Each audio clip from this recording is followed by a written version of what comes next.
terkenal di Indonesia, yaitu Bob Sadino. Beliau dilahirkan dari orang yang berkecukupan.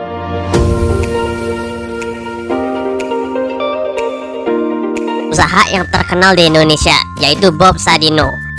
Beliau dilahirkan dari orang yang berkecukupan dan orang tuanya bisa dibilang kaya raya lah ya. Dan pastinya dia mendapat harta warisan yang cukup berlimpah. Tapi ternyata Om Bob ini menghabiskan hartanya untuk berkeliling dunia dan sempat menetap di Belanda selama 9 tahun loh. So memang bener, cash is king, tapi cash flow is king kong.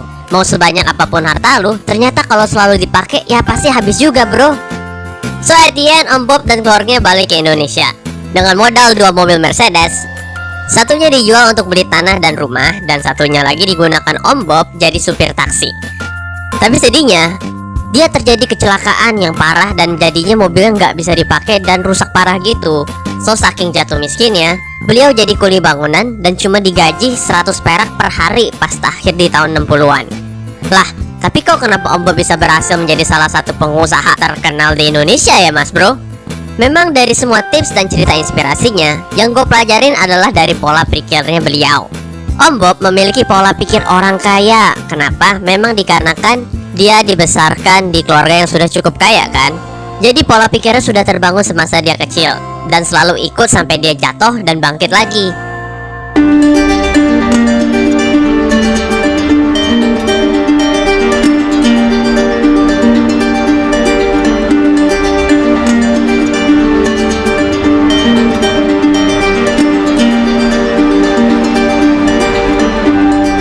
Pertama adalah ambil resiko.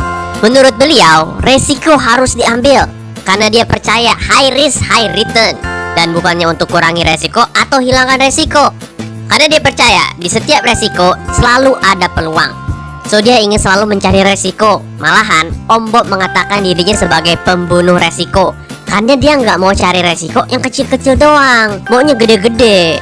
Karena pembelajaran dan proses dari resiko tersebut membuat lo menjadi lebih luar biasa. Pola pikir kedua adalah kebebasan, freedom yang Om Bob bilang. Kenapa? Kebebasan ini adalah hak setiap manusia hidup. Tapi kebebasan apa yang dimaksud oleh Om Bob ini? Pastinya adalah kebebasan waktu, kebebasan finansial, kebebasan berkreasi, dan kebebasan menjadi eksentrik kayak Om Bob kan. Perasaan kebebasan ini harus kita fokuskan dalam hidup kita agar kita dapat meraih impian terbaiknya kita dong. Pola pikir ketiga adalah jangan takut. Pastinya kita harus tukar rasa takut ini menjadi rasa ingin bebas tersebut kan. Karena dengan begitu kita akan berhasil menghilangkan rasa takut dengan resiko. Takut dengan gagal, takut nggak punya duit. So kalau kita punya rasa takut tersebut, lu lawan dengan pelaksanaan dan lu kerjakan mas bro. Makanya kata beliau adalah you just do it, melangkah maju. Pola pikir keempat adalah jangan terlalu banyak rencana.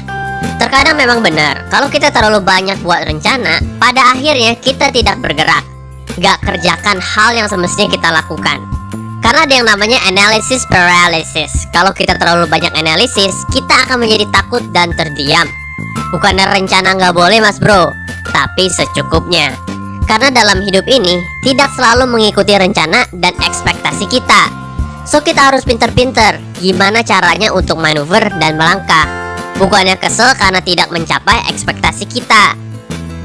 Dan pola pikir yang kelima adalah kerja keras.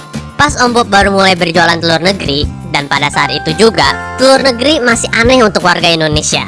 Beliau setiap harinya perlu berjalan berkilo-kilometer hanya untuk menjual telur negerinya rumah ke rumah, dan tidak ada yang beli ternyata. Dan pas dia ketuk rumah orang asing atau ekspatriat, langsung dibeli. Dan semakin banyak permintaannya dan demandnya semakin tinggi. Memang benar, kerja keras itu gak akan ngebohongin hasil.